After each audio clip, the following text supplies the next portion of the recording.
Good evening, everybody. Good evening, good evening, good evening, good evening. Hello. Can you all hear us okay? We're getting some great conversation tonight. Hey, while we're waiting, go ahead and invite a friend, a family member, somebody in that might find interest in tonight's topic, how trauma fuels the habit of comparison. And we're still talking about the subject of comparison. And I think last time we had a pretty good discussion, right? Yeah, we got tons of feedback around this topic, and people are asking that we stay right here for a minute. So we just gonna coast So right we're gonna there. just coast right here for a little bit. Yeah, but it was pretty impactful. Even as we were preparing for this series, so much we had to revisit, right? Right, And yeah. thinking about spaces and times that we were, and even now, Absolutely. current state, dealing with Absolutely. comparison, especially with this particular topic here around past trauma and how that does fuel and play a part in how we feel about ourselves current state. So I'm excited. I'm excited to dive in and get this discussion going. It's kind of like one of those topics that nobody wants to talk about, but everybody wants to talk about. Because it gets uncomfortable. Because it Absolutely. makes you have to really assess and dig deep. Like, where is this coming from? Yeah. Right? That's why we're here at the Clarity Lounge. At and the you Clarity are Lounge. here. We're gonna be opening up in a few. So you all go ahead and grab your snacks and stuff, and we can really get in this conversation. It's gonna be real good. And finagling around while we're waiting everybody, I was about to say living room, to come on in. We got some new sound effects and different things like that. So we're gonna be trying those out tonight. Yeah, we do. I didn't know that. Do. While you're coming in, go ahead and drop your name and where you're watching, hanging out with us from. We'd love to hear from you. Then we're gonna go ahead and get into our conversation momentarily. And as always, thank you for hanging out with us. We're evolving our show. Got some great things coming ahead that you could be looking forward to. We got some more exciting guests, y'all. We're gonna be bringing on. That's what I'm excited about. That we're getting to line up some guests we're gonna be bringing on, talking about some things, and that's what we want to do on this platform. We want to really encourage everybody in those places and discuss relative topics. Yeah. That you can apply to your life, and that's what we're about here. We want to bring stuff that you can, talk about and navigate through. And that's what we want to do. So let's go ahead and get into this. We're going to welcome you all officially. Take the screen down. Hey, everybody. Hi, everybody. Hope everybody's doing well. Like I said, good to see everybody. I can't see nobody but you. Yeah, we see them. How do you see? We see them imaginary. We see them. Oh, like imaginary. Yeah, it's like a whole imaginary. There's a whole bunch of people out there. It's a whole bunch. Did you have imaginary friends when you were growing up? No, I was not one of those weird kids that had imaginary friends. Well, then you're calling me weird because I had. Well, I'm sorry, but that was not. You never fake like you were preaching or teaching to somebody. I talked to my dolls and my. I did that. I did those things. I used to teach at them. I used to put them in timeout. We didn't call it timeout back then, but they were in corners. Because back then you were put in corners, and that's a bit much. You didn't get disciplined like that. You no, were a good I'm just saying like you was putting them in timeout now. You saying too much. Well, I took my imaginary students a little too far. Hey, I was just, you had listen back then as kids. Yeah, but I guess we had creativity on a whole nother level. I don't know about now. I don't know. Kids don't quite do the things we did. Made mud pies and right. Oh, here we go with this. We're not gonna do this today, y'all. That's wrong. It's this one. The underline is it. Okay. So, guys, as you all are coming in, go and invite somebody in. Val is letting us know that she used to have imaginary time out with her toys. Mother Neil from Paris. Hey, Miss Polly Davis. Thanks for joining us. Hey, Polly, what's going on? Thank you guys so much for hanging out with us. So, look, we're going to get into this topic tonight, and we are super, super excited about this, how trauma fuels the habit of comparison. And Right. last week, we kind of talked about those things that relate to comparison and how we get into that vicious cycle of, comparing ourselves to one another. And we actually had a conversation about this in the car today when we were going to get our lunch, about how when you allow yourself to compare yourself to other people, they then become your standard. And it's Right. it's it's hard to break away from that thing and really navigate through that. So this is why we want to do the show, to kind of help us, if you've been in that spot, or if you come out of that place. There is resolve for those things. You don't have to continue your life with that, because someone once said that, I believe it's Maya Angelou, I think it is, that uh, comparison is the thief of all joy. Yeah, we brought Or that I'm up. sorry, it's actually scripture. Lord Jesus, it's actually scripture. Um, it We it brought that up the last time, last yeah. talk. Yeah. Um, I think it is Maya Angelou though. I'll let you all know. I think it's Maya Angelou. I It don't think that's is. scripture that says comparison. It is Maya Maya Angelou. Angelou. Yeah. Yeah. Maya Angelou who said that. So, and we don't want to be in that position or place where our joy, our peace is uprooted, and it's stealing us from enjoying all the benefits of life and what we have to flow freely in. And we're in a season now that I believe is so good that we learn how to work through our hiccups, if you will, Yeah. because Yeah. we all have them. We all have hiccups, and so and it can be kind of complex. It kind of can be a complexity when you think about these things, because nobody really wants to put themselves out like that, Right. But Right. in order for healing to take place, you gotta open up those conversations, have those conversations, and don't be afraid. This platform is a no judgment zone, and we want to None. help somebody. We just Yeah. want to help somebody. Yeah. So I was thinking, like, when we deal with comparison on a whole different level, and this talk tonight is focusing on how trauma, and I want to just like rest there and just talk about what trauma actually is. Trauma is any event or occurrence or something that happened in your life that was impactful in a negative way. Right. That's what we label as trauma.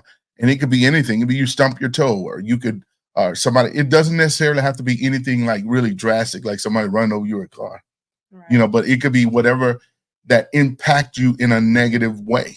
And a lot of times those things have a way of interweaving itself into our makeup. And now from childhood or adolescence or different thing like that, it continues to grow. And we wonder why we operate in certain behaviors. Yeah. And it's really stemmed from that trauma, which causes us to compare. Yeah, because trauma brings about a lot of pain and hurt. And typically when we hear that, it's just that. I mean, when you think of like the hospitals, they got trauma units. It's something that have pained or hurt somebody deeply and bad. And a lot of times when we've experienced trauma from a past experience, it can definitely hinder us moving forward in a lot of areas sometimes. Then you get into things that around that term PTSD, or just, mental instability because of Right. something that had been experienced. And it has such a great, great, great negative impact on someone's life. Right. And so when we think about comparison, there's a big part of this that comes from what we've experienced in the past that was very maybe uncomfortable, probably more likely than not uncomfortable. And I remember in the last conversation, it came up, and I want to say it was Tanya Vale who brought it up when she talked about comparing your children. Yeah, And so was a good that one. can be, in essence, when we talk about, where we've come from and some experiences of trauma that we have experienced, what we felt, what we've heard, what we've seen, because it could be all that. Sometimes it may not be a direct physical impact to you, but you may have witnessed or been a part of an event that was very traumatic. Right. Yeah. That can play a part into current state now, why we see ourselves a certain way, or why we don't see ourselves and believe we are, who as awesome and amazing and great and gifted and talented as we are, because somewhere there's some experience that has happened that's distorted our view of that, right? Right. Yeah. And in the great scheme of things, a lot of these negative events and occurrences, how do they impact us? Is it causes us, and this is what we're kind of zooming in on tonight, guys. It causes us to question our worth. Yeah, yeah. We talked a lot, Yeah, if you can remember, yeah. It's about like seeing your worth and your value. mhm. It's like what because of this, did this uh devalue who I am because I grew up in a house where we weren't exposed, and I'm using this example, y'all, not Mhm. me, but I wasn't exposed to going to fine dining. So Okay. now I'm comparing myself to other people, like maybe I don't fit in that those with those particular people that do that. And it can cause stagnancy and just really hinders your growth in interaction with healthy relationship. Yeah, It yeah. really hinders it with a healthy relationship. Hey, Miss Carol Price. Hello, hello. Hey, Miss Vicky. I see a few hellos out there. Hey, Miss Stephanie. Good to see everybody, or see your names. I keep saying see everybody. I have no idea Well, who's watching. you see the The name, you see names, it. that's like bringing it close. Right. Yeah. Miss Polly said breast cancer, so I'd imagine that's Oh the yeah, that's a trauma, big one. especially in this Yeah, October Polly. month of Yeah. breast cancer awareness Yeah. month. That's God a bless you huge on one. your survival. That's a big one. Yeah. Absolutely. Because I can imagine, not a woman, of course, but I still can imagine how you there's a number of things that are probably open up that to make you compare yourself to other people, because that's like a accessory, and I don't mean Yeah. that disrespectful, that makes a woman what a woman is. Yeah. So it's like you lose that, and it's like you're probably comparing. I can think like the way your dress fits, or are you going to be desirable to your husband? It's like a Yeah. lot of variables come into that. That was such a good comment, but how do we navigate through those places? After we understand, like we talked on last week, the value, understand your value system. How do we navigate through these traumas? So the first thing we got to operate and understand is the way to stop the comparison is deal with the trauma. Mm-hmm. And that's like one of those things that sometimes is very uncomfortable, because trauma creates a false narrative that says I'm not enough. That's the Mm-hmm. trauma really creates that false narrative that I'm not enough, I don't add up. And when you make statements like that, you're literally placing yourself side by side to somebody else and saying this has become the standard. You know what Yeah. I'm saying? Yeah. Like who told you were going to be less than because of what you experienced? Who told you were going to be less than because your family didn't have? When I was coming up, it was Jordache jeans. Wow, that's Uh, a Jo- good. Jo- Well, you went way and back. y'all remember Jordache jeans? Those that remember Jordache jeans, you would wash, you would DoorDash. laundry, do the Yeah. laundry, and everything was blue. But it's like you compared yourself because we didn't get that till later on. So you felt like your self-worth, or you were devalued when you went to school, like you didn't add up, you didn't meet up with everybody else. And So so let those me are ask, when you say someone didn't say, or who makes the measurement? So who would you say makes those measurements? Society, right? yeah, society has put up like these, I call them templates. Yeah. Yeah, it's like Yeah. templates of We what get this caught looks up like. in, Yeah, like yeah. how does look like, and because of trauma, and even sometimes statistics. Sometimes statistics from society says you need to be married by this particular time. Right. You The know, pressure the, of the pressure of society that, and what saying, we see, what we constantly see in front of us, and it can be very disheartening because you struggle to meet that uh benchmark, and it's unrealistic for you. And that's when we get into self-sabotage, because that's the standard it's unrealistic for you, because yeah. maybe your family didn't have that, or society says that you need the husband with the daughter and the son and the little dog and the cat and the picket fence and little house in the suburbs. And that's just far from being the truth. So we compare ourselves, and now there's this infinite struggle that we're trying to be and to accommodate to what has been seen as the norm, Yeah. Yeah. like what the norm actually is, and it's not. So it's in those times of comparing ourselves,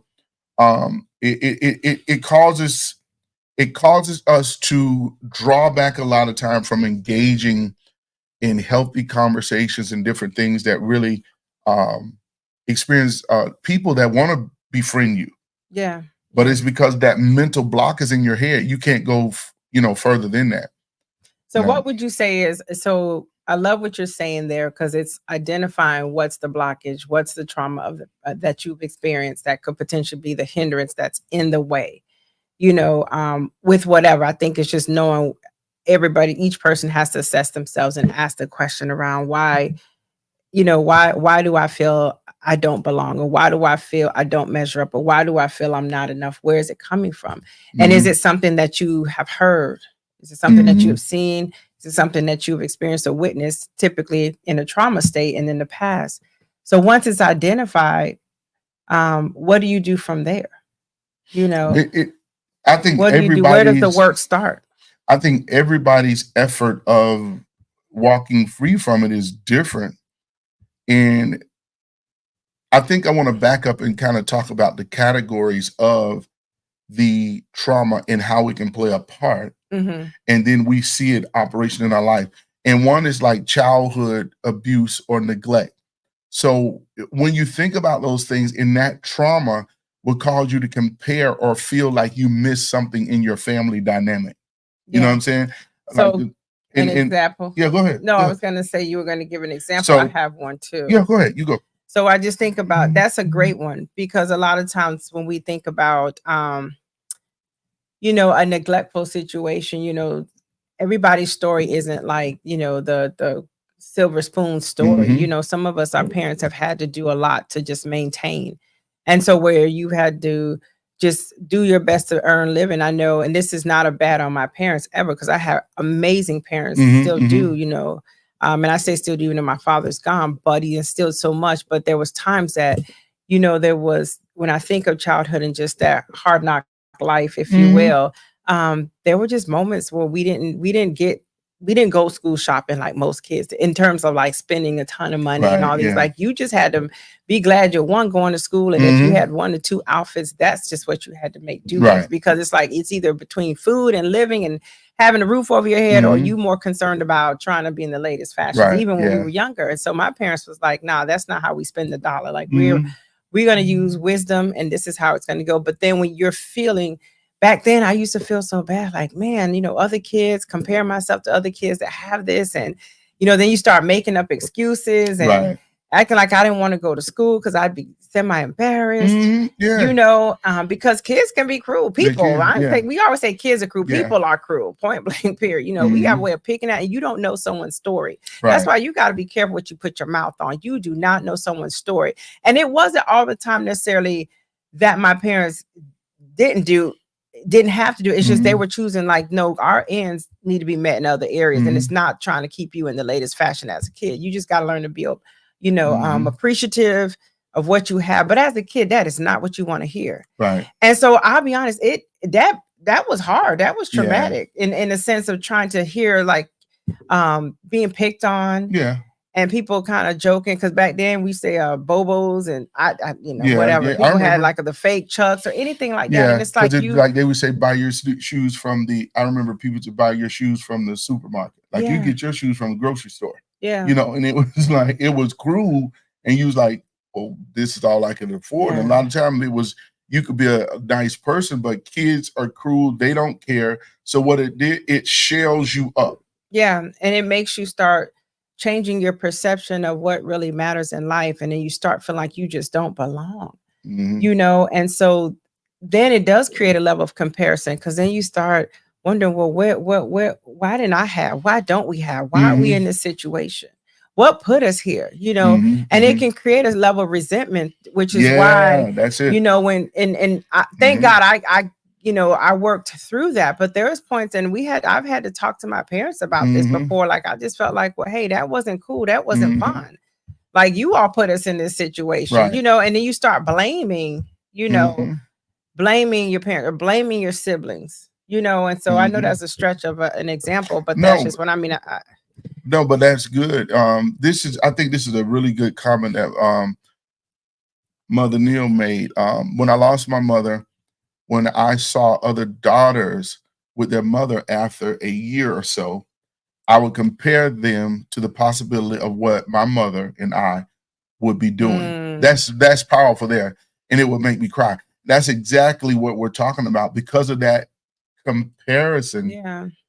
then it evolved into you feeling like you had a deficit, Yeah. you know, and a Yeah. lot of people carry that around. And you guys, this is like a real sticky subject, and a lot of people don't want to deal with this because you got to go deep to relate, to imagine and release that traumatic place. We all have those spots in place, and like she said, like Mother Neil was saying, it puts you in a place of what I call fencing yourself in, Mm-hmm. because we think it's coping with it, but it's a coping mechanism. But what it does, it hinders you from having wholesome relationship, because you feel like, nah, I can't engage in that. I can't Yeah. do that.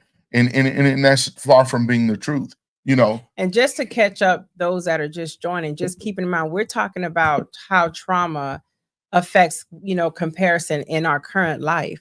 And trauma comes in different ways. And I love what Mother Neil said, because that is another topic. Because we got child abuse, neglect, we have, lack of, sufficiencies that maybe you experience in your family home, financial hardship and burden. And then there's also grief. When Right, yeah. you've lost someone, especially if it's a child, a parent, a spouse, how do you not then start comparing, like, man, why do they get to live their life, and grow old together, and they get to go, hiking and biking and on yachts and all these things? Or even if it's not, grief in the sense of physical loss, sometimes when someone's going through a health challenge and they're not in the same stable condition, that's a level of grief. When someone is going through mental illness, like we'll use that as an example, and they're not the person you remember them, Right. or in that space, that's hard. That's a level of grief, because anything that's being removed from you,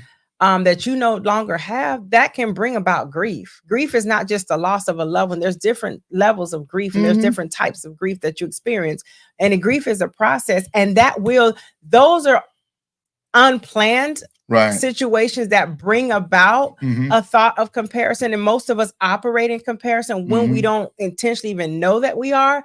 When you're sitting there saying, man, I wish that was me and my family. Hey, I wish that me and my husband could be doing it. I wish that I had that type of job and I lost and I was fired or let go or downsized and I was in a layoff. I didn't see the layoff coming. Yeah. But those things and those life situations can be traumatic, and it can push us in a space that we begin to feel and compare our lives to someone else's lives, forgetting though that we all have our own story. And I assure you, you got to be careful, because you don't know what else because we all going to experience something. It may be on different levels and different things, right? But this is what we're trying to bring people to. Why comparison? Because what happens, it'll hold us back. Right, it will. And we're trying to free ourselves. And I say all of us, we're trying to free ourselves so we can move through this space of life and be everything that we're intended and created to be. And at the end of the day, it's a healthy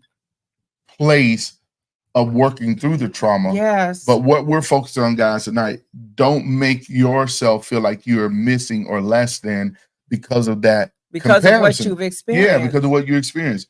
That you have to navigate. You have to navigate through that. I wanted to go back. Steph said this is so true. Body comparison. Yeah. Oh my goodness, we see a lot of that today, and people are literally losing their lives for the BBLs or whatever they're calling them, because they're comparing themselves. So y'all, and I promise, I swear I'm trying to stay up on all the terms and stuff, and sometimes I'm realizing I'm like, Lord, I need to get into the lingo of this. So remind me, what is a BBL? BBL is Brazilian. Is it butt lift? Somebody help me. Is it booty lift or butt lift or something? Oh, BBL, Brazilian butt lift. Oh, okay, that would make sense. I think it's butt lift. Oh, I just thought somebody drop it in the comments, y'all, if y'all know. Butt lifts. I didn't know there was like a BBL scenario. Yeah, butt lift. Jeff said. Thanks, Jeff. Okay. Yeah. So and that's so it's again, called. Okay. Now because now here it is so funny. This goes back in hair school. Believe it or not, we did. Gotcha, Jess. Thank you. The students will have to do history. And in their history, they had to tell what was trending. And there's a certain sector of time that women would shave off all their eyebrows and it was Really? considered trendy. Yeah, because it was associated with being beautiful. So you look at your eyebrows Mm, and that's the thing, y'all. Not saying that anybody cannot make those if you want to do them to yourself, but don't let that be your drive. You know what I'm saying? That's your yeah, driving force. yeah. Because if you keep doing that, I mean, we've seen these people. We've seen these people on like if y'all know the Barbie doll guy, he looks like a Barbie, and they're talking about how many. I was watching one of the specials Okay. with him, and they were talking about all the surgeries that he had. So many that they didn't even want to give him anymore Okay. because in his head he didn't look like this ideal man. So it comes a point that you So got we to have make with our yourself. trauma and all the things we experience, we don't accept and allow ourselves to work through and be healed, because what I'm hearing you say is we comparing to this when we went back to the beginning of our conversation based on what society, current state, trending events Mm-hmm. are saying now.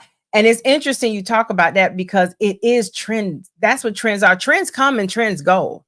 And so no different than long hair, short hair, curly hair, straight hair, Mm-hmm. Mm-hmm. you know, whatever weight one, it was something to be super slender and skinny. Now it's like, hey, you get Mm-hmm. whatever size, we just out there, just you do what you do because it's whatever society is selling. And I think that's the hard part about working through and accepting the things that you have gone through. And I know, like with Miss Polly, and I'm sure there's other women on here in the observance of this month of October. We actually personally are impacted by our sister who's going through, just had a double mastectomy. Mm-hmm. And the mental Mm-hmm. battle, I can't say I know what that feels like. God bless. I'm not there, but we've known a couple Mm-hmm. situations where this has happened. Mm-hmm. And most time it's not the physical part of having to get the surgery as much as it is a mental battle of Yeah. what is that going to make me look like and feel like? And possibly like I don't measure up I anymore. don't measure up when you Mm-hmm. got a society that shows all the breasts, Mm-hmm. all Yeah. the butts, all the this. Those are How am I going to important. look in the bathing suit? Do I fit what is trending? Mm-hmm. Do I fit what Mm-hmm. society is saying? And how do I work through that level of comparison? Because Mm-hmm. of a trauma that I had to experience, this sister of ours Mm-hmm. had to experience, and so those are tough. Those are tough. But just knowing like, hey, you're beautiful beyond. And we don't talk about these things. You don't hear people say, oh, you're just beautiful, with or without hair. You're just gorgeous. Mm-hmm. Thank God for the women and the men that stand up and the people that can testify and be bold about it. But everybody's not there. It takes a level of Mm-hmm. confidence and healing and assurance of your value to be able to stand in that, right? Right. Yeah. I like what Shauna said. She was talking about, so many of these things in the response, they can also cause different fallacies, I think, facets in our relationship with God. And that's so Mhm. true because we don't have that imagery of what he sees us as. So we begin to create a perverted view. Yeah. Like we don't, when the Bible specifically tells us he created everything good, Yeah. we're made in his image and likeness. But, we know the word, but it's a different thing to really apply those principles and be satisfied with those things that you can walk in those areas. Steph said, I was born with some defects and always compared myself to other kids growing up. I was ashamed and always wondered, why do I have this or don't have that? Once I fully knew God and he created me unique, I was free from all the comparison. Thank you, Father God. Wow. And that is so good. And that's kind of along the line with what Shauna was saying. You have to come to the core of understanding that, this is how you're made and that's it. Because it's always like when we talk about the whole comparison sector, when you really think about who determines other than us when we compare, but who determines the standard? Right. You know what I'm saying? Like, for example, in the beautiful America, I think I don't know what the ideal size is now, but I believe the ideal size for a woman was like 8 or something like that. And I think like now it might be a 0 or a 2, or I don't know exactly, but who sets this standard? Yeah. Like, you know what I'm saying? Like, Yeah. who makes this stuff up that you like? No, this is where you have to be, because if you go in Africa, there is a tribe in Africa. In the meaty the women are, they're considered beautiful. Oh, in Ireland, thicker is better. Yeah, so it's like, so this is why we gotta get we gotta get out of our head Mhm. and really be satisfied and don't allow that trauma, You know, like when we're kids, like somebody call you skinny. You know, like you're so skinny, you're so skinny, you're so skinny. You hear that all the time, and that's one of the things we're talking about, the trauma. That trauma that you've experienced from people even speaking things over you, verbal abuse. And a lot of times people don't intentionally mean that, Yeah. but it's how you internalize it. Yeah. Yeah. You internalize it that way. And because of the attention and the validation that we're getting, you pull on that because it seems as though certain types of people or certain, whatever looks of people it appears that they're getting more noticed or they get more, sometimes it's in the workplace. Those are the people that you hire first, or those are the people that get first dibs. I mean, I'm not obviously in this Hollywood environment, but we hear this all the time. There's certain looks and types of people that they're looking for to cast certain or roles and things like that. So then we start using these as our metrics. You talk about who sets the standard, who sets the metrics. It's the society. It's whatever it is that you're in. If you're in the music business, there's a certain standard that they look at. If you're in the acting, if you're even in the church, even in the first lady, there used to be a stigma about what a first lady and a pastor should look like, what they should drive, what they should live in. Everybody, especially in our culture of church, in the African American culture of church, we have set certain metrics and standards, and that would deem you being a successful pastor in first lady versus not. Doesn't matter how many souls you save, how many people going to hell versus people going to heaven, how often that you are changing lives. We don't deem those as things that are important. We look at the things that are temporal, that obviously come and fade away because it's not going to be here forever. And those are the things that we set our eyes on, and we will go to ends, wear ourselves and our mental state out, trying to stick with this societal measurement. And it's like, we need to go back to the basics, and we need to think about, what did God say? Who has he called us? What's your worth? What's your value? It can also lead to overspending to keep up with the Joneses. Yes, that came up last week. That's a bomb moment, y'all. That's the bomb moment. Yes, trust me, comparison will cause you to go broke if you're not careful. Yeah, and we have to be, very conscious of that, because it's a trick in a cycle of the enemy. Insecurity is a cycle of the enemy, because what in essence you're saying, and I remember the Lord told me this, you're saying that what God has given you and blessed you with is not good enough. Now, whether that's imposed through negative words from other people, we have to combat that. We have to learn how to navigate through that. And that's what we're going to transition to. So how, after we understand and know all these things, what principles or what practical steps can be given to help somebody walk through those things? So we want to share 5 of those with you all tonight. So let's be clear. So now and we can go on, y'all, because I know someone referenced divorce, and I know that's a tough one, because divorce can put you in a space of like, what was wrong with me? What was wrong with us? Yeah. Who am I now? Trying to rebuild your character and identity after that. Those things are hard. And so, that does put you in a space. Then you look at, and God forbid, y'all, be careful with strolling on social media and you going through a divorce, a bad breakup, a loss of job, because I don't think social media sometimes is the place to go, because that will sell you on some things and have you probably crying every 5 minutes, because you're like, why don't I look like that? Why didn't it last? And then you begin to compare and feel and see things that begin to trigger. And there are comparison triggers. We won't talk about that. So the point is, before we move forward, just, hey, whatever for you. I know it's a lot of comments, and thank you all that's commenting out there. But think about and identify, what are some of your traumas? Go back. Why are you responding that way? Because right now, some of us are operating in the space of comparison, whether we choose to admit it or not.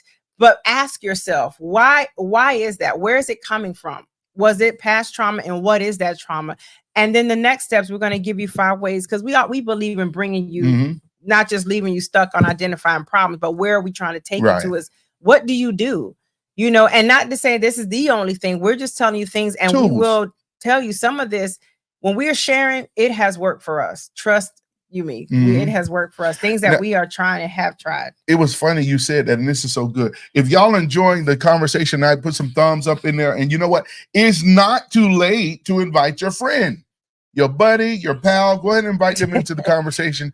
Get them in. But I was thinking when you said this, and it's so funny because even in ministry, trauma can hit you in a way that you'll back away from your post. Yes. And I know it's a lot of people on here that can relate to that. You've been given a post, but because of trauma in different things, you back away from your post. And I can remember when I had to do a sermon or something like that. And I think I told this story before. And at my church, there was a lot of hoopers.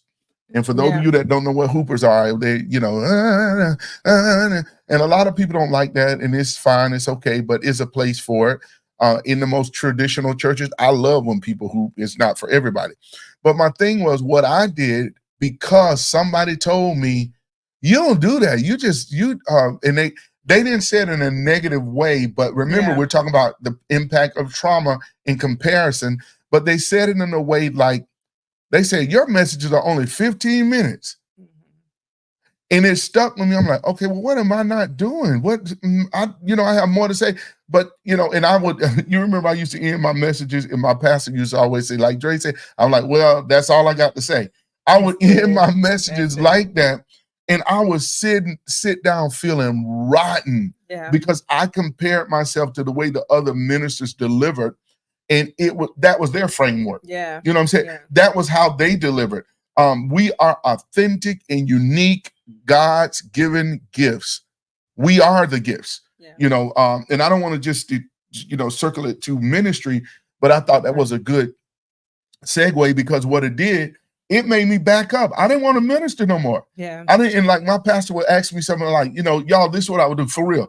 I would like make up excuses. You make up I make up, well, no, I think I might be out of town. And it was because I felt like I didn't measure up. Yeah. I felt like, and Val noticed, I felt like the congregation hated when it's funny. And then I'm gonna rest with this. And I think somebody said this when they were talking about how it'll play tricks on your mind. I could have sworn, y'all, when I got up to minister, it seemed like the whole church went, oh, not you. And the people weren't doing that, but that's where it seemed to me. And so I preached for a while. I didn't want to say nothing. I'm like, I'll write mine on. Let me do something. And so what you do, you pull back and you revert to that place of comfort, which is a coping mechanism. That's what that is, y'all. It's a coping mechanism. You'll play it down, you play it out. And here's what's interesting is, sometimes when we're sitting there wondering what other people are feeling, thinking they're probably feeling worse than you are. Right, exactly. You understand? So like, you're probably feeling like this as a minister. Now imagine how many other ministers probably feel just as horrible. And we're measuring up and comparing to you, thinking like, well, we know Andre gonna sing and he's gonna do all this, because believe it or not, he got a great response. He was phenomenal, even though all 10 to 15 minutes of your preaching, it didn't take long, but you were so impactful. And I specifically know this was before, when we met, when you did the your famous line, get with the showing of Jesus. Yeah, you remember that? What was those that remember Macedonia, it's like it really rocked. New Year's Eve service, because y'all only get I think they only gave you about 15, 20 minutes. But I remember you ended with that and you felt terrible. And it was like, no, it was so good. It was so impactful. And I can't remember describing. People say stuff good. I'm like, well, what did he preach on? No, listen, y'all, that was over 20 plus years ago. But remember. People, that was you right. But I do remember that night, because I remember we were married at the time, and you felt you didn't do a great job. Yeah. And it was because you were comparing yourself from the hooping space, because you were like, I don't hoop. It's like, but you don't have to hoop. Just do it. And it's easier said than done, because people could tell you what not to do and just deal through it. But when you're working through that, it's a work in progress. It is not easy, y'all. And here's the thing. Here's the word we use, y'all. I dumbed it down. Yeah. And this is another coping mechanism that we do. We play it down. Well, it don't take all that. Right. Well, no, I don't have to do all that. Well, why did we got a Tesla car? Everybody got one of those. We play stuff down with inside. Y'all, if I just be transparent and honest, I wanted to hoop like all of them. Like, I wanted to do that. Yeah. But I played it down because my comfort level, my security was not at that place, because I was comparing myself to them instead of just embracing what I had and saying, This is where God has factored me. Yeah. He's framed me, and this is what I offer. My style is just as valuable as somebody because there's somebody, and I'm just using this as church, there's somebody in that congregation that enjoys the way you deliver. There you go. There you go. There's somebody, no matter what you do, it's somebody, and we don't do it for the validation of people, but you got to be confident in the fact to know that. No, okay. So before we move on, I got to give this example. Do you remember when we were dating earlier on, and I wrote you a note, and I was, and in that note, remember, I started devaluing myself. And I was to a point calling off our dating. Oh yeah. Because I said I didn't compare. I said, I know.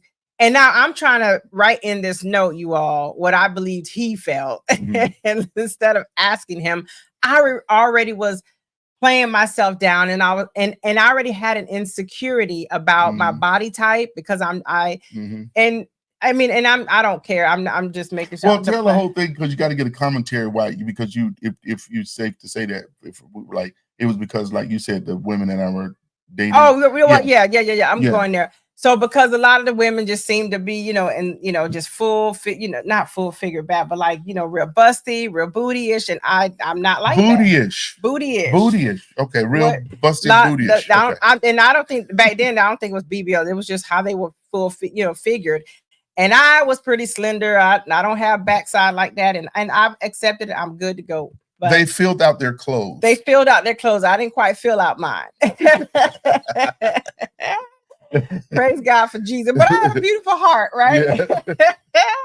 However, so I remember writing this note, and I was just like, nah, I know I'm sure eventually you're not going to want to stay with me. And I compare my, and I actually use the words like, with the women that I've seen that you dated, I don't feel like I look like them, and I'm not shaped like them. And I go into this whole thing, you all.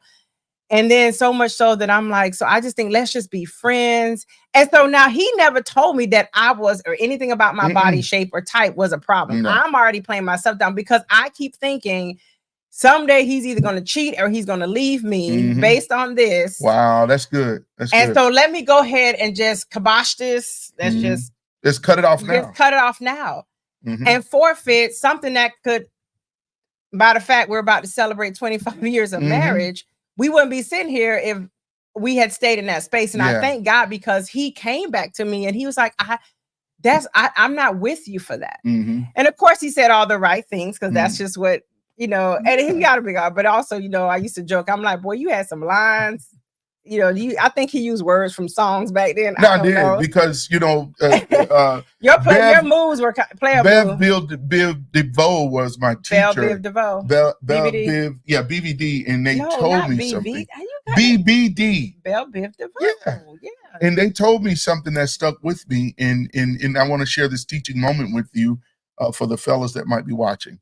And the reason why I love my wife, because Biv DeVoe told me never you trust. Say it, Biv. Either say BBD or Biv. BBD. You gotta say it with they say never trust a big butt and a smile. So that was like that was my standard. So you just gonna. But I ain't have a big butt. With that. I had a smile. Yeah, but there were other things that were they were proportioned right for you. For me, yes. Yeah. But the thing is, here's the thing though. I was very interested in them, but I fear got me, and then the comparison got me, you all, seriously. And so I remember we worked through that, and then he assured me some things of like, hey, this is not why I'm with you, and all the wonderful things he said. And I trusted him, but I'll be honest, it was a struggle sometimes, but I had to realize that's how I was feeling about Val. Right. And so Val had to work on Val and feel more confident in who I was, and what, hey, this just is what it is, because I created that story. That was your movie. And to be truthful, where because I go back and I think about where did that thought even come from, like that metric part of it. And I only have one brother, and he is my, that's my heart. But he used to tease me. Orlando used to tease me so bad about stuff. And he meant it from a good place, just because, siblings just do that. And I remember he said something about it. Like, girl, you ain't got no butt. And I'm like, oh my gosh, who says that? And so interesting enough, and I've talked about this in our women's ministry, because for a while, when I would stand up, I would pull my shirt down all the time. Mhm. I hated to walk in front or walk up to a podium and stuff. And it Trauma. would Mhm. seriously. And so I would ask other people, can you go I would win prizes or anything just in a setting where it would cause me to have to walk solo. I would be like, I would start thinking everybody's staring at my body and I'm not very shapely and that's all they see. Why do you think why do you think you were more receptive to that when your brother said that? Like why like, you know what I'm saying? Like if it had been somebody else, would you have kept that? Well, we joked a lot, but I realized I laughed it off, but not feeling good about it. Yeah. I think I just played it off in the moment, but then I realized, well, I'll say this. In the time, it wasn't that big because we were so much younger. But as I started growing up, and it felt like the girls with the bigger butt and breasts got more attention from guys, then I felt like, oh, well, then then that's just what you have to do. Now, I'll be honest, this is just me now, even today.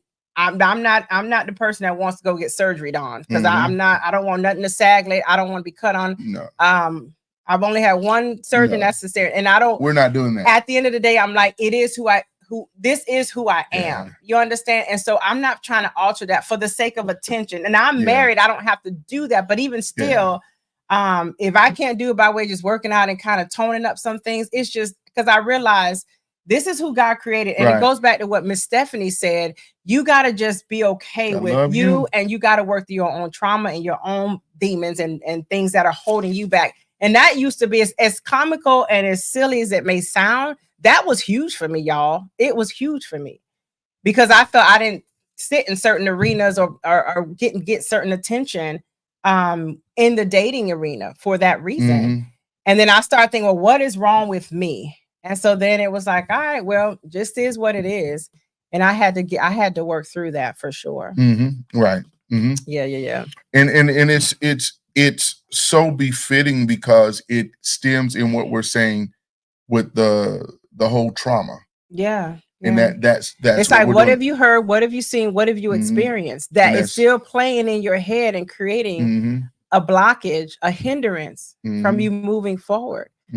And who said it? Like you said, and who set that metric? Who said you can't be beautiful and you've had to go through some health challenges that maybe, I know women, we go through a lot. Our hair is thinning, which is why we wear braids and all this stuff, because we want to make sure we look apart, when you've had to have certain body parts altered or removed because of things that you can't control. Who said that doesn't still make you beautiful? Right. Exactly. It's what society sells, But what does God say? Right. What does God call us? That's it. So it's good. It's funny. I just want to share this. I saw this come up on the screen. Shanna said, what is the trauma? Identify it. And it's so funny because that's our first point or our first what we want to throw out. And I know Elena, she's on here. She can appreciate this. She's got a whole show committed to this. The root of it. What's the root of it? What is the root cause? And I asked Val that question kind of segue into that because the root cause of that trauma that triggered that comparison was your brother said it. And to be clear, don't be starting no trouble. I love my brother. He did not mean it to hurt me. We were teasing. We joked about everything. Yeah, so but a lot of times we say stuff and we don't really. No, because I know social media and people go to turning this into Anyway, go ahead. So here's the thing. You got to get to the root of it. Yeah, and that's it. You got to understand and find out where did the trauma happen. When was, I like to say it this way, what's the origin of it? There you go. What is the origin of it? Because I hear a lot of people say that, oh, I'm just like this. This is how I am. And I always challenge those statements because when you say those type of things, that's again a default mechanism or it's a deflection. Because to really get into the place, you'll find out, okay, I really want to work through this. I really want to detach from acting this way. So let me think. And sometimes it ain't something you just like think like that. It might take a minute. You're like, wait, what? Well, when did this happen? When did I start acting this way? And be truthful with yourself and accept that. And then you can come out of relationship with that habit or that thought. Okay. Yeah. So what are some things, I guess some people waiting for the 5 steps to so the one was recognize, acknowledge the root of the comparison. Which is identify. That's number one. Like Shauna said, identify. And that's what I said. We kind of segue to that. Identify. You gotta identify. Nothing can be removed or canceled or taken out if you don't identify. And you got to be honest with yourself and not make what I want to say. Sometimes we do stuff and we make excuses or something like this. I don't like, but nobody. No, this is where it happened. I remember working through something with somebody, and they were like, it was an issue with a family member, and they were like, well, this, but they love me. I know they love me. But the question is not whether they love you or not. The question is, where did the trauma happen? Yeah. How did it enter? Where were that first thought seeded in your mind? We're not challenging the love for that person because, like Valerie said, her brother didn't mean to say that maliciously. Right. However, he said it, and it was something that most of the time those inflictions of trauma is something in this manner, y'all. Not in every case, but in this manner is something we're already kind of having an insecurity about anyway. You go. Like last week, I told y'all the gap in my mouth, my color, and all those things. I was already dealing with that because, number one, and I always say this as a joke now, when I was in high school, dark-skinned brothers weren't in style. If you didn't have, it's the truth. Dark-skinned brothers, we didn't start getting played until I think when Shabba Rank came out. And then well, it was because what Shabba Rank saying? No, I don't know what he's saying, but I know him. But I'm just saying, a lot of people, they wanted the El Jabbar look. It. Yeah. The curly hair and bright skin and all that kind of stuff. And they didn't, dark skin brother, we didn't get any play back then. I mean, you had to really have something going for yourself, like be strong, like lift refrigerators or play on the football team, or because they wanted us for our strength, I think. I think they wanted us because we were strong, but nobody really wanted to take us to the prom because they wanted to. But that was a short list. It depends on where you were. Well, but you're right. What I'm saying is, everybody on here that grew up in the 80s, 90s, y'all Curl, like Coming to America, right? Jerry Curls, all that, and it was the Fair brothers. It was the Fair Skin brothers, right? Okay. So after that period, when everybody was connecting with island people. Y'all remember we went through that period where everybody wanted to be, if you were island or have some type of accent or something like that, then people wanted, and that's when, thank you, Elena, that's when the dark-skinned brothers started being popular. We started getting a play, So then you got Ready for the World. Wesley Snipes did, Blade? No, not Blade, before that. What was that movie? New Jack City. We started getting all the play. Then everybody wanted, but my case in point, I kind of segue. I had a moment. That you went in style. You went style. What about now? So what happened? Yeah. Well, now it don't matter because I'm confident with myself. Everybody mixed up now. Yeah, it's a melting pot now. So, but the case in point where I was going with that, I kind of segue off is you got to recognize the root of the thing. Yeah, the root of and because that symbolism was everywhere, and that was society was saying was accepted. I felt like, again, I didn't measure up. Mm-hmm. So it's like you got to start with yourself and find out, where is this coming from?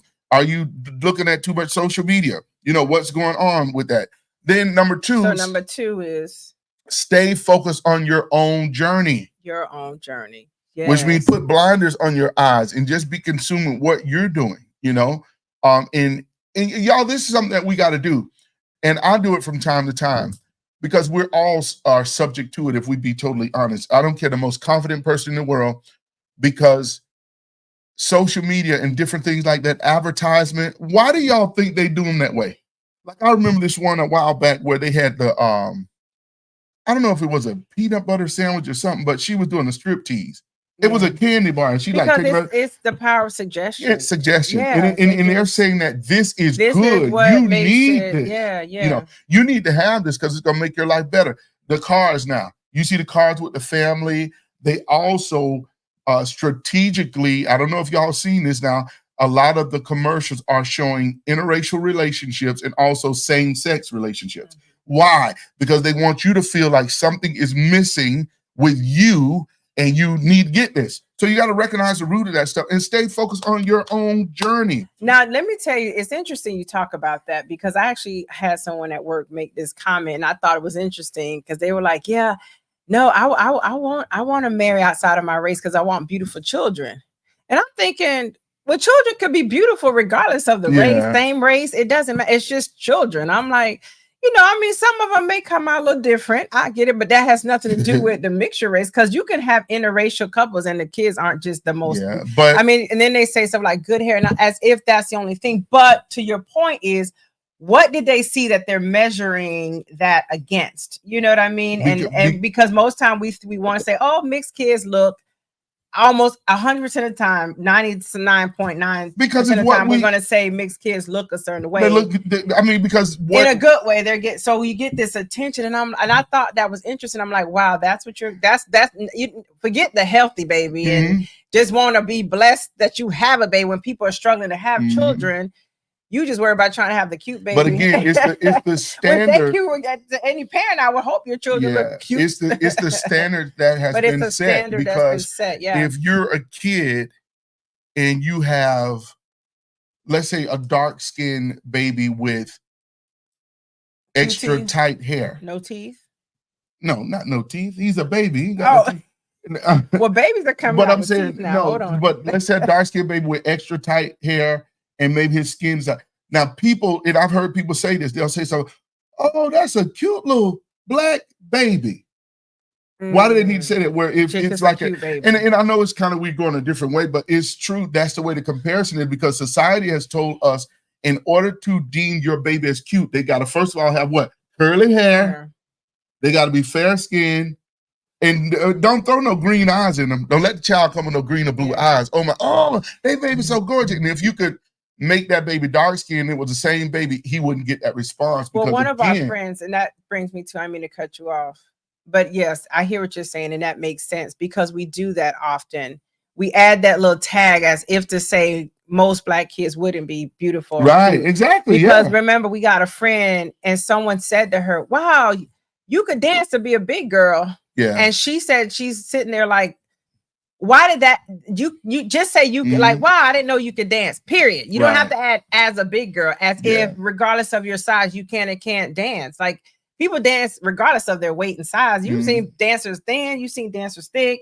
Just like people say, oh, you cute to be a big girl. You add those little added taglines that kind of just, I don't want to say tagline, but that little descriptor to that end that really signifies that you're really showing and telling what you're thinking is that you don't typically think as a more full-size woman they shouldn't be able to dance or look a certain way. It's like, that's not true. But again, whose measurement is that? Who's right? Who's that so standard? And then you hear these things and you wonder why people back up, because when you're hearing statements like that, I can only imagine those would be hindrances that get in, or blockages that get in one's way when you hear those type of things. And we've all had it done to us. And we know what causes that. And we're on a task, y'all. We're talking about the comparison thing. Yeah. What it does, it is, Dion, it's so sad. What it does, it creates a unrealistic norm of what beauty, what complexion should look like, because there's, and here it is again. I've been called black all my life, not dark, black.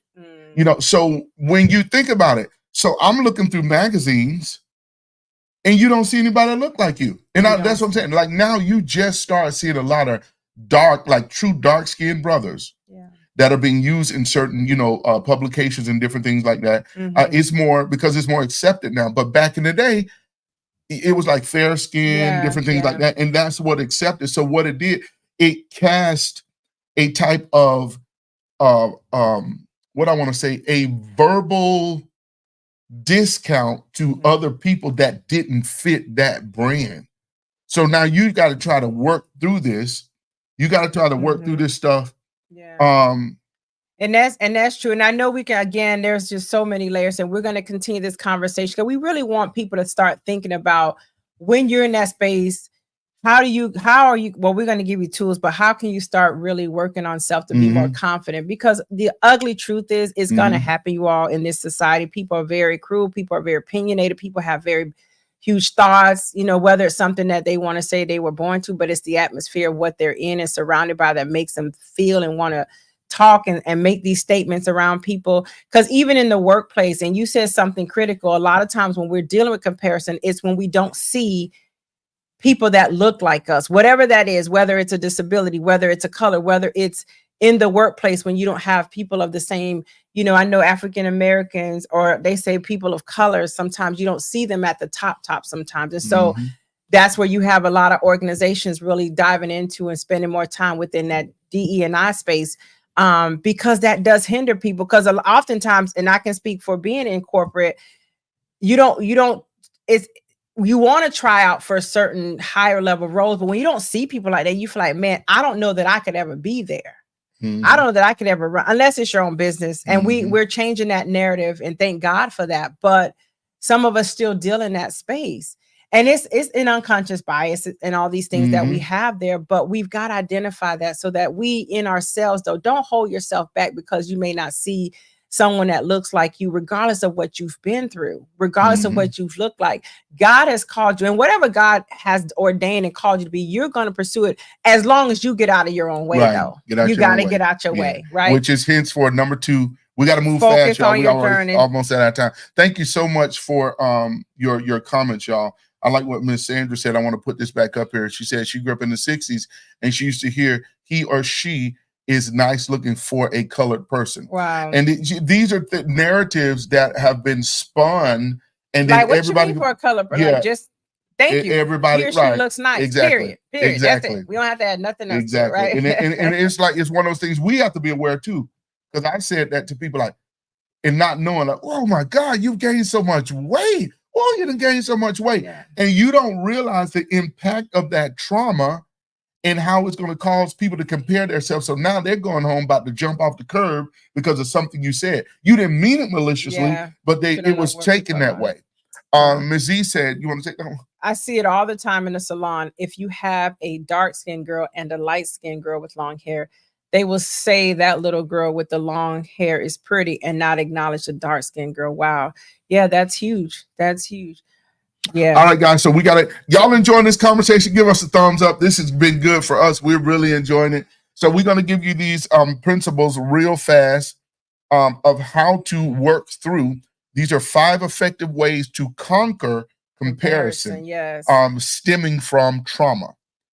5 effective ways to conquer comparison stemming from trauma. So the first one was recognize and acknowledge the root of comparison. Get to the root of it. That's identify. Find out where it comes from. Yeah. Identify. Number 2 is stay on your own journey. That means exert more time dealing with unraveling of why you feel that way, and begin to put positive affirmations in that place to build yourself up. That's number and 4. I'm gonna skipping ahead. Oh, I skipped. So, yeah. Okay, this is self-cultivation. Focus on your journey, self-cultivate. Number 3 is practice gratitude daily. All right. And that's like having daily affirmations, regardless of what this world says, regardless of what social media says, regardless of what society is telling you.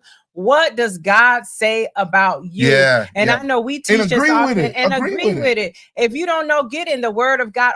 And not that I'm not going to tell you to study the Word of God, but if you're not a believer there and you're watching this, then give yourself words of affirmation. I'm strong. I'm beautiful. I'm blessed. I'm bold. I tell people to do the A through Z confirmations and affirmations. Give yourself one word for each letter of the alphabet and confess that daily. But there's scriptures reminding yourself that He fearfully, wonderfully made you. You are the apple of His eye. You are more than a conqueror. Just whatever that looks, you're anointed and blessed. You're highly favored. You were created in His image and His likeness. So there's so much that you can say that can remind you and put you in the right headspace. So practicing gratitude daily and thank Him for that. Thank Him that you got 1 tooth. Thank Him that you got a whole mouthful of teeth. I don't know, whatever you got. If you got dentures, you got something to eat with. I'm just saying. Thank you that you have 1 tooth. I'm just saying. Okay, that's a stretch. You might be in your feelings because that's not what you see. I know you was you felt glory at something. You was on the run. I was on the road. I'm just saying. And I know that would be hard to be grateful for. But if you watch what's Tiana? Princess Tiana, what's the movie? The Frog. Princess and the Frog, the little thing with the tooth. He got 1 tooth. that little buzzing Yeah, light he was bulb very light. confident. Yeah, He he was was. confident. That's why. Jack was Listen, his name. Jack. I his forget what name his was name not was. Jack. It's not Okay. a name that you find in the Bayou. Okay. I don't know, but anyway, Was it? but be No, his grateful. name wasn't Be Jack. grateful. All I'm saying is when you practice daily gratitude daily, just remind yourself what is it that you do have trust. Focus. Gina said she just fell out. Gina, I'm Be just grateful saying, for but your be 1 tooth. grateful for whatever that Praise looks like. God. And Thank I him know for it. y'all, we say this comically, and yes, it is tough sometimes because we don't feel we measure up as a result. It's not what you typically see, Mhm. but you have life. And so try to shift your mindset. Yeah, You know, that's number 4. Go ahead and. number 4, reframe negative thoughts with positive affirmations. So Mhm. shifting your mind. So once you give gratitude daily and thank God for what you do have and what he is doing in your life and the things that you do possess. And if you got to journal those things, right? Mhm. And not just the physical appearance, but whatever, because some of us are disgruntled about our job situation. Some of Mhm. us are not happy or in a space about our marriages or our relationships with children or lack thereof. Our the homes that we have or what we desire, whatever that looks like. Mhm. Journal that, but be grateful and just thank God for life and what you do have. And then you put plans in place to get where you want to get to. Number 4, so refraining the negative thoughts and placing that with positive thinking. So shifting your mindset around those things. So instead of seeing it as a downfall, hey, but you have life. And then how can you take your story and inspire other people? Mhm. Everything that we're going through, I guarantee you, if you search hard enough, there's someone else that can relate to your story. You're not alone. Right. You really aren't. And I just want to jump back in and take a little time and deal with that because I know we're hurrying up, but I think we need to slow down here and talk about reframing negative thoughts with positive affirmation. Mhm. Now, a lot of this stuff, guys, we're sharing with y'all, but y'all know we're word based. It's Yeah. word based. And in Philippians, it tells us to think on, and I'm These paraphrasing, think on these things.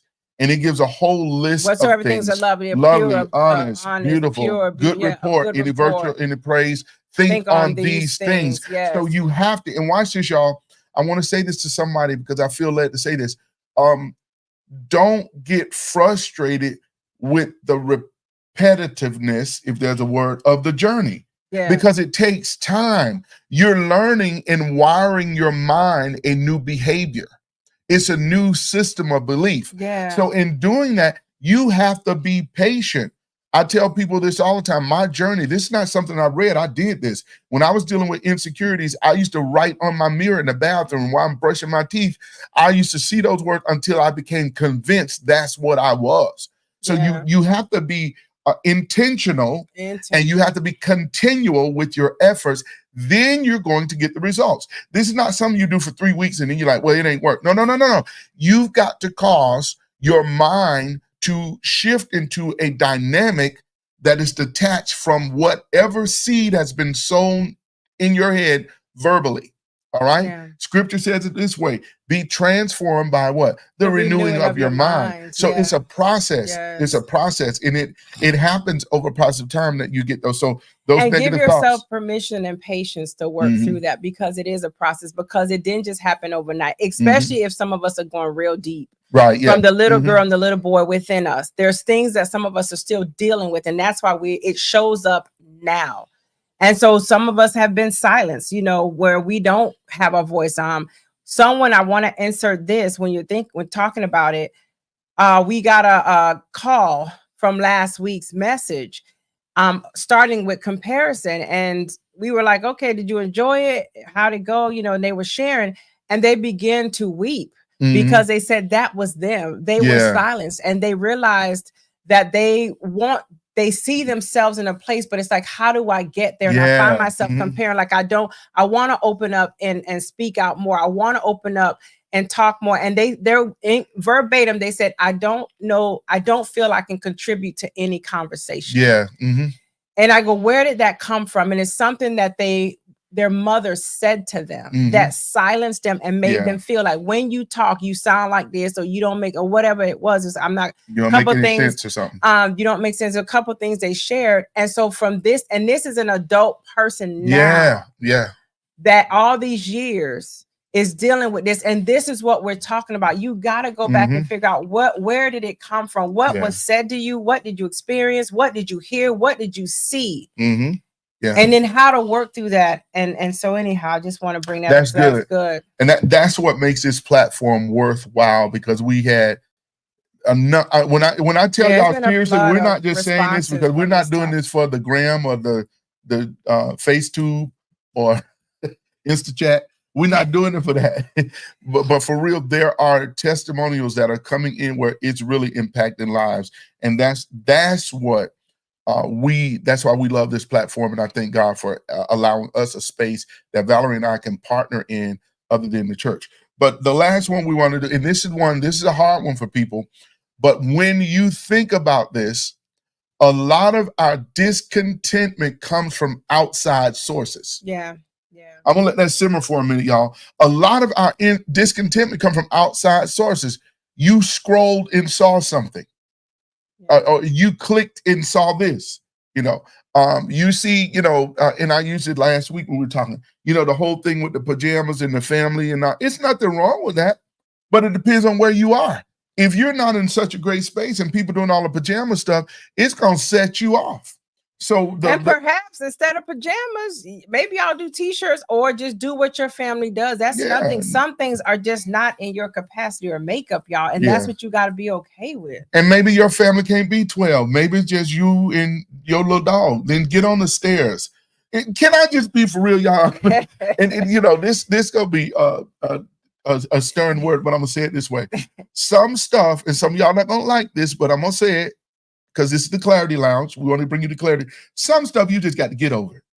Stop rehearsing it, stop rehearsing it, stop rehearsing it, stop rehearsing it, and get over it. And you got to make that platform or that place of solidarity for you. What do I mean?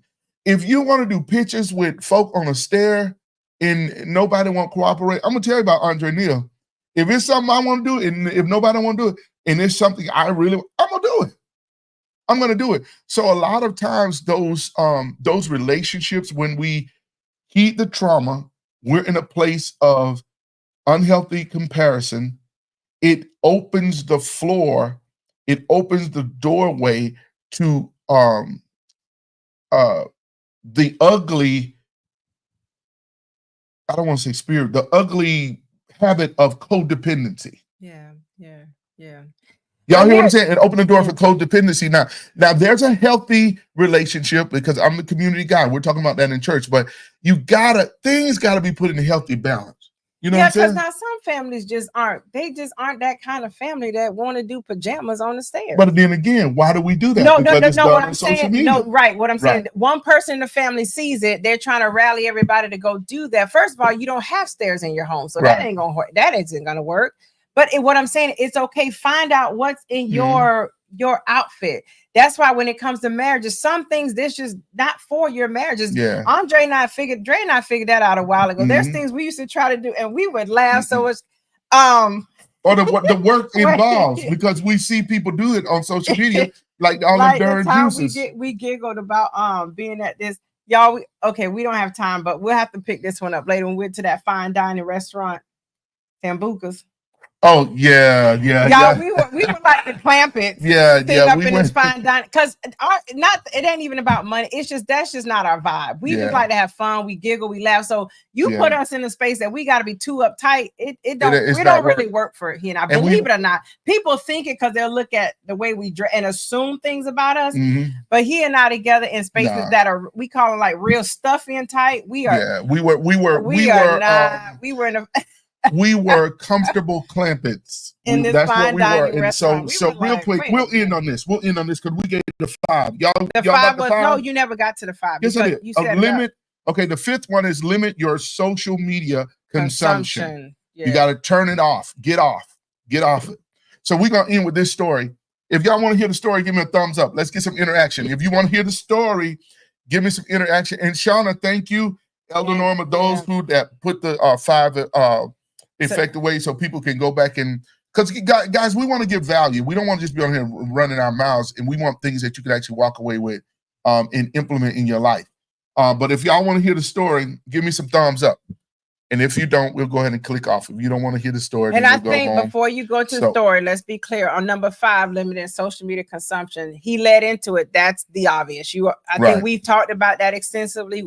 most of us already know what it's doing to us. It's interrupting our peace. And I was just sharing with someone today. I said, if it's interrupting your peace like that, why you have an option? Right. Nobody is forcing you to remain on social media. If you're getting on there, you crying and tearing up and just feeling the weight of the world, and you want to end your life, and it's a real thing. I'm not saying that loosely, because people are at a point that they are walking out on marriages, walking out on children, want to end their lives because of what they're seeing on social media. If this is not for you, if you can't handle it right now, then that's not healthy for you. Go ahead and just take a fast from it, take a break, get off. And so you gotta limit that in the time that you're trying to be healed, right? And you're trying to work through your own trauma so that you can stand up until you're healthy and be what you need to be. And it's a process, you all.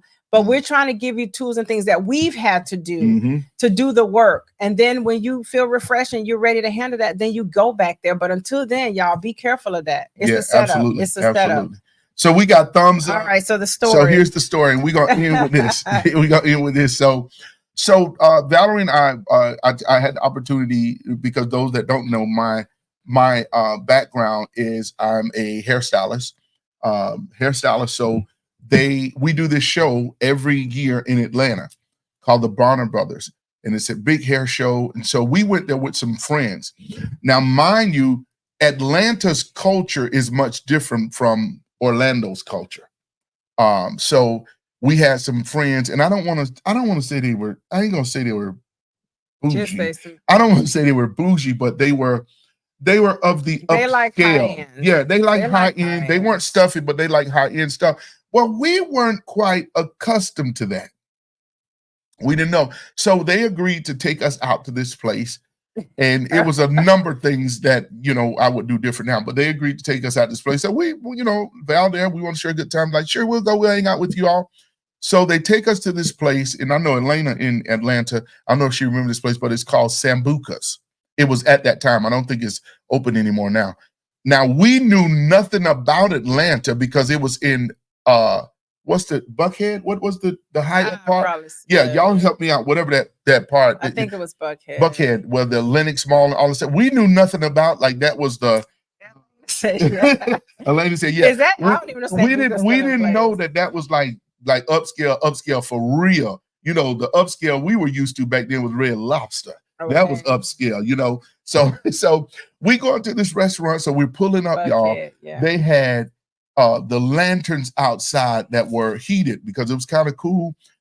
They had the doorman. It was something that we seen on the soap operas. That's where it was. So, I'm grabbing my wife and we look around like the Clampets in New York City, like, whoa, look at this. So we walk into the place. It's the first time that Val and I had went to a jazz restaurant. So they had the full band and the piano guy playing. They had the bar, beautiful decor.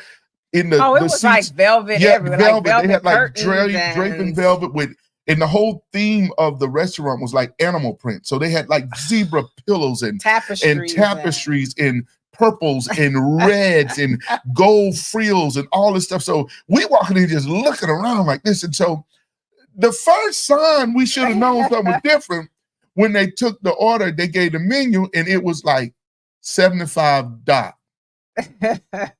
105 dot, 76 dot. So, we don't want to seem like we, No, and then you get to the bottom of the menu as we're going through, and there's a timed. Yeah, time. You can only sit at the table a certain amount of time. Yeah. Then you get your hips up out of there. So it was just so many things. So we're sitting there like, we got this. I'm like, what the world is this? What is this? I said to myself, why did they number this menu like this? Why would they just jump the numbers around like that? Not realizing that was the number of the entrees. So I'm sitting there when I found out, I told Val, because we couldn't let them know. Y'all, we just being transparent. We couldn't let them know that we budgeted about $25. We were looking for like a Burger King or a Happy Burger somewhere. We weren't trying to do that because that took up all our little vacation money. So I'm like, I told Val, I said, well, we're going to be eating salads later on because we laughed so hard. No, we would dare get up and leave. But anywho, y'all, the whole thing that we were saying, we end up paying for the meal, which was very Not to expensive. mention what we ordered. I'm like, if you don't put some more chicken on this plate, Yeah, zebra pasta, zebra and it was just one pasta. big pasta with some stuff It was drizzled like a over it. lasagna noodle, like one noodle with it Yeah. looked like they swiveled chocolate swirl on it and It called it was zebra pasta. it was quite an experience, but Um, because of that, it put us in a place, like we're talking about comparison. It put us in a place where instead of just, I don't even know how we would have maneuvered out that. We kind of put stuff together because we didn't want to get we made it we work. did what we We didn't did, want but to it get we wasn't. didn't want to get the impression that But we were still yeah, hungry. We were, yeah. and It was here's the thing: by all means, don't come for us. We're not talking about poverty mindsets and that we don't know how to handle fine dining, designer. We're not saying that. that's what we were. We were in this space when we were newly married, and all we're saying is in that time we didn't want, and we were embarrassed to try to say anything. We wrote it out, but the other piece when we talk about some things aren't just not what we Yeah. choose to do because we like to eat, so it's kind of like, yeah, that's wonderful and great. And we know how to act in certain settings and all that. But it was one of those experiences where if you had to take us in, I'm like, yeah, that wouldn't be our first choice. Like it was great, but it wasn't. Not at all. We want to have fun. Like it was just real stuffy. It was just so formal. It just didn't feel fun. We were kind of like, Just where's the where wing we bar? were. Like, where's the hot, and I know. It just wasn't where we were. So anyway, yeah. we worked there, but it was like, I think we had just got married too. Yeah, So it was just we one of those laughed so times. hard about it. In the moment, we were tapping each other and like looking at people's Like, plates. what is Like, this? is that a salad? This like, is a what is noodle. that? That's a beautiful The flower. salad had flowers in it. Like, Yeah, what it is was a this? What are y'all beautiful serving me? Salads with flowers? Please. Can I just get some regular iceberg lettuce? Anywho, y'all, we hope that made you giggle a little bit. And thank you for hanging out with us. But please, please, please remember those 5. Exactly, Elena. Just because you can doesn't mean you should. Exactly. Right, So, exactly. Those 5 takeaways, because we really want you to be in that space where we're giving things of value that you can implement in your life and see results. At the end of the day, that's what the Clarity Lounge is about. We want you to get results in life. So as you join us on our discoveries in our journey, you can always find practical insight of all things godly and pertaining to life. Wait, somebody asked, how did the friends handle? I feel like you left them on a cliffhanger. I mean, there was actually Ms. Vic said still hungry. Yeah, exactly. There was like 4 or 5 couples that were there, and us and another couple felt the same way. So the 4 of us kind of was at one end of the table just giggling and being ridiculous about it, while the other ones were just ordering. They had, they was doing their thing because I guess this is their atmosphere. So we didn't even know. It worked out. I mean, we had a nice time. We get it, but it was just one of those moments of like what I would have liked to happen. They should have prepared us. And what I mean by that, like, hey guys, we're going to Sambucas, because we were new to the city. We know that, like, because back then it was like the time where Atlanta wasn't known like to us like that. We had, and I think that might have been one of our first trips to Atlanta. I think that's what I would have liked. They would have said, hey, we're going to Sambucas, and you're probably going to need about $500. And then at that point in time, I would have said, well, we'll see you guys when you get back.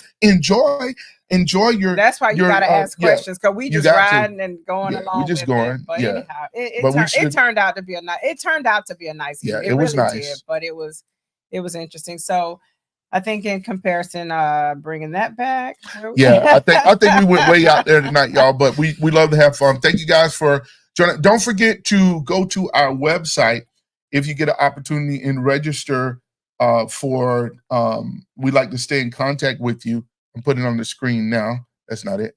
But we like to stay in contact with you and register, because we're planning a live event next year. Well, it'll be kind of sort of like just a celebration day. Family. It's going to be a family event, not just for adults, but it's like family. Almost like the temperament of the Tom Joyner type of thingy. We're going to have like music and food and different things like that. And we'll be doing our show live with about 4 to 5 guests.